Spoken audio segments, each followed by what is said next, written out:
Hello students, welcome to this video. So आज हम बात करने जा रहे हैं आपके एसीसीए के स्किल लेवल के एग्जाम पैटर्न के बारे में। तो आखिरकार क्या रहेगा आपके एसीसीए लेवल का एग्जाम पैटर्न, यानी कि आपका जो क्वेश्चन पेपर आता है वो कितने सेक्शंस में डिवाइडेड होगा, किस तरह के क्वेश्चंस हो सकते हैं उसके अंदर, और ये क्वेश्चंस कहाँ कहाँ से आ सकते हैं।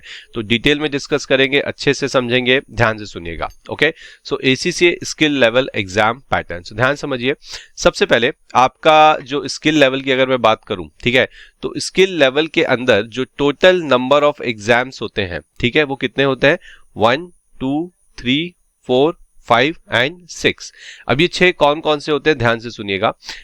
लॉ, ठीक है, देन परफॉर्मेंस मैनेजमेंट, ठीक है, देन टैक्सेशन, ठीक है sir, then financial reporting FR, then आपका ऑडिट एंड एश्योरेंस, और फिर आता है FM। सीक्वेंस हो सकता है ऊपर नीचे हो गई हो, बट डजेंट मैटर।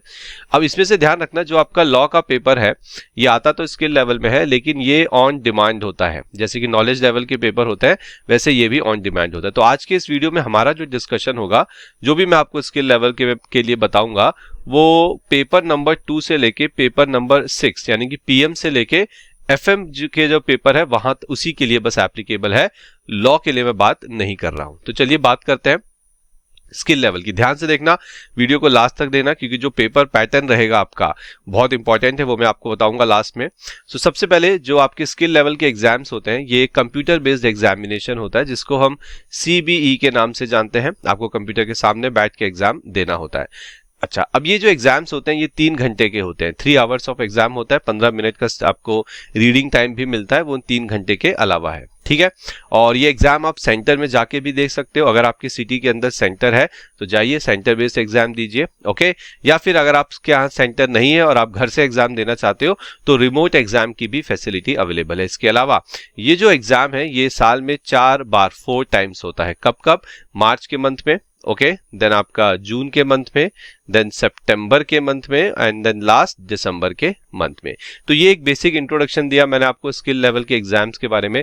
अब चर्चा करेंगे बहुत बहुत इंपॉर्टेंट चीज पे, और वो ये है कि इसका पेपर पैटर्न क्या होता है। ध्यान से देखना, समझने की कोशिश करना। स्किल लेवल के जो एग्जाम्स होते हैं, लॉ की बात नहीं कर रहा हूं, ठीक है, बाकी के जो 5 पेपर है उनकी बात हो रही है। 3 सेक्शंस में इन्हें डिवाइड किया जाता है, सेक्शन A, सेक्शन B और सेक्शन C, ठीक है। जो सेक्शन A होता है उसके अंदर इंडिविजुअल ऑब्जेक्टिव टाइप क्वेश्चंस होते हैं। सेक्शन B की अगर बात करूं तो इसके अंदर case study based objective type question होता है, और सेक्शन C जो आपका होता है वो पूरी तरह से डिस्क्रिप्टिव होता है। अब जैसे इंडिविजुअल ऑब्जेक्टिव टाइप क्वेश्चन क्या हो सकते हैं सर, ध्यान सुनना।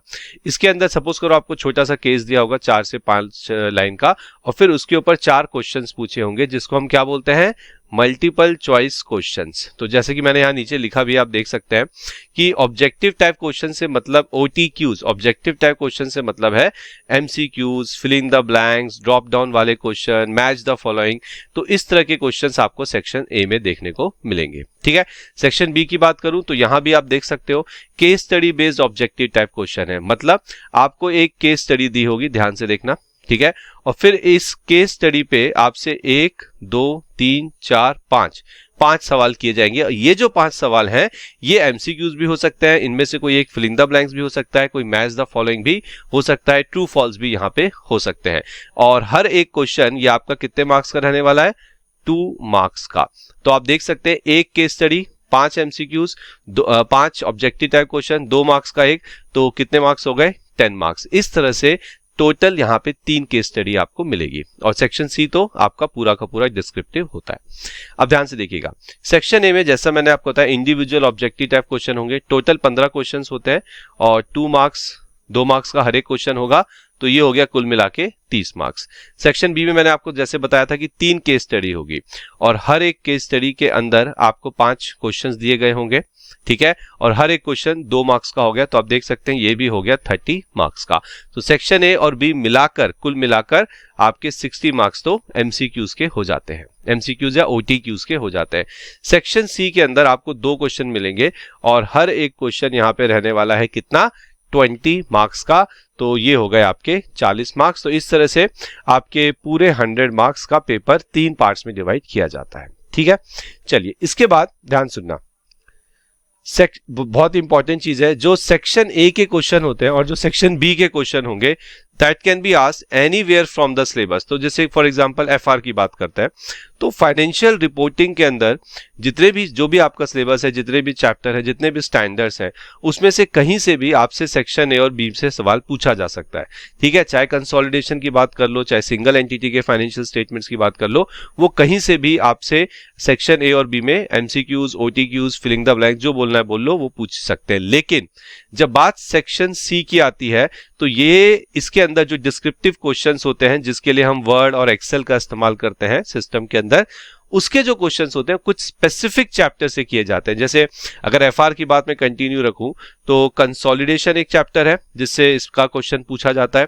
सिंगल एंटिटी के जो फाइनेंशियल स्टेटमेंट्स होते हैं बनाना, उसके क्वेश्चन पूछे जा सकते हैं। और जो इंटरप्रिटेशन चैप्टर है, उसके क्वेश्चन यहाँ पे आपसे पूछे जा सकते हैं।